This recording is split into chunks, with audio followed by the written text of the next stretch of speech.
Jérémie chapitre 1er, nous continuons avec notre message. Nous voyons au verset 18. Non, on peut commencer à partir du verset 17. Toi, Jérémie, prépare-toi. Debout, va leur transmettre tout ce que je t'ordonnerai de leur dire. Ne te laisse pas intimider par eux, sinon je te rendrai timide devant eux. Dès aujourd'hui, je te rends résistant. Comme une ville fortifiée, une colonne de fer, un mur de bronze, face à toute la population du pays, face au roi de Juda, aux ministres, aux prêtres et aux citoyens du royaume. Ils te combattront, mais ne pourront rien contre toi, car je suis avec toi pour te délivrer. C'est moi, le Seigneur, qui le déclare. Voilà, depuis quelque temps, bonjour frères et sœurs, nous sommes en train d'étudier le livre du prophète Jérémie, nous avons vu.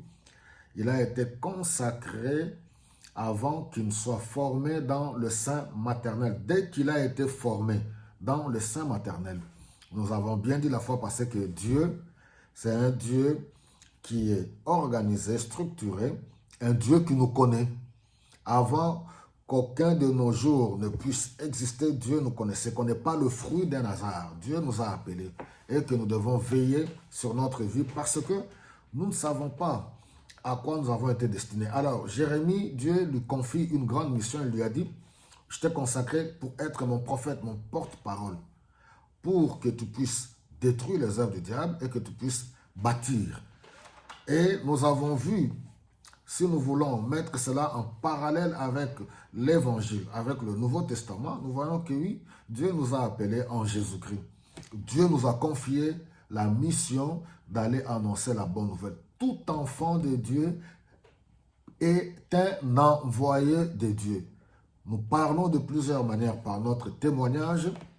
Il y en a qui sont consacrés. Nous parlons de plusieurs manières. Nous sommes les envoyés par la puissance du Saint-Esprit pour être des témoins de Jésus-Christ. Alors ici, c'est l'un des passages de foi où les gens, nous ne devons pas prendre la parole de Dieu comme ça à la légère et sortir du contexte. Regardez le verset 19.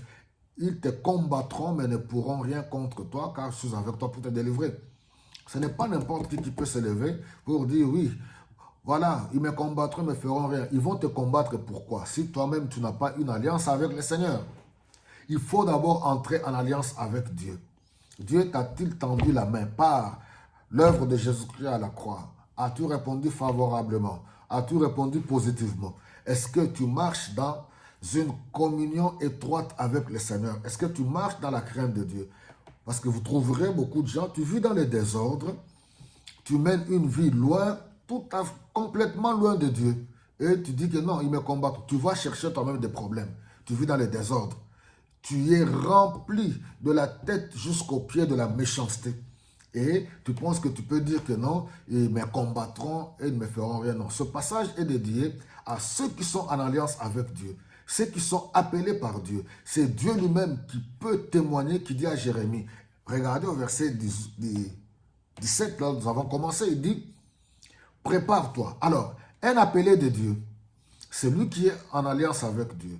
Un envoyé de Dieu, un porte-parole de Dieu, c'est une personne qui doit d'abord se préparer dans la prière, qui doit se préparer dans une vie de communion avec Dieu, qui doit se préparer dans la connaissance de Dieu, qui doit se former même pour les choses. Ce n'est pas n'importe qui peut se lever. Il dit, prépare-toi et puis de deux, lève-toi.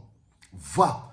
Il va, sous l'ordre de Dieu, leur transmettre tout ce que je t'ordonnerai. Celui qui parle de Dieu ne parlera pas de lui-même. Il ne parlera pas de ses coutumes. Il ne va pas se tenir devant les gens pour commencer à parler de ses aventures, de coutumes et traditions. Non. Il dit ce que Dieu lui ordonne. Et nous sommes, les époques n'ont pas changé. Quand Dieu parle, le monde dans lequel nous vivons, c'est un monde plongé dans le péché, dans le mal. Les gens ne pourront pas prendre plaisir à écouter la parole de Dieu. Parce qu'un vrai homme de Dieu doit parler de la part de Dieu. Et c'est quelqu'un qui ne va pas aller caresser les gens dans le sens du poil. Aujourd'hui, nous voyons comment l'Église, comment d'hommes de Dieu se sont compromis Parce qu'il dit, va leur transmettre. Il va transmettre ce message à qui? Regardez au verset 18. Face au roi de Juda, face aux ministres, aux prêtres et aux citoyens du royaume. Tout à fait logique, quand Jésus-Christ est venu, qui sont ceux qui l'ont combattu? Les dirigeants politiques, les dirigeants religieux. Parce que tout ce que Jésus-Christ disait, il ramenait à la surface leur corruption, leur méchanceté, leurs mauvaises œuvres. Voilà, nous n'allons pas vers les gens pour leur faire plaisir. Nous leur annonçons la bonne nouvelle qui doit amener les gens à se repentir. Or, le monde dans lequel nous vivons, les gens n'aiment pas se repentir. Les gens sont des religieux. Ils vont se révolter quand on leur annonce la bonne nouvelle de la repentance, d'abandon des œuvres mortes, de la conversion et accepter Jésus-Christ comme leur Seigneur et leur Sauveur. Voilà le message que nous avons, la mission que Dieu nous confie, c'est d'aller annoncer, dire au monde, voilà, le monde est condamné dans le péché, vous devez vous repentir. Les dirigeants politiques, repentez-vous. Les dirigeants religieux, repentez-vous. Le salut n'est pas dans la religion, repentez-vous. Citoyens, vous tous, hommes, femmes, repentez-vous et abandonnez la vie du péché, entrez en alliance avec le Seigneur par l'œuvre de Jésus-Christ à la croix. Que Dieu vous bénisse.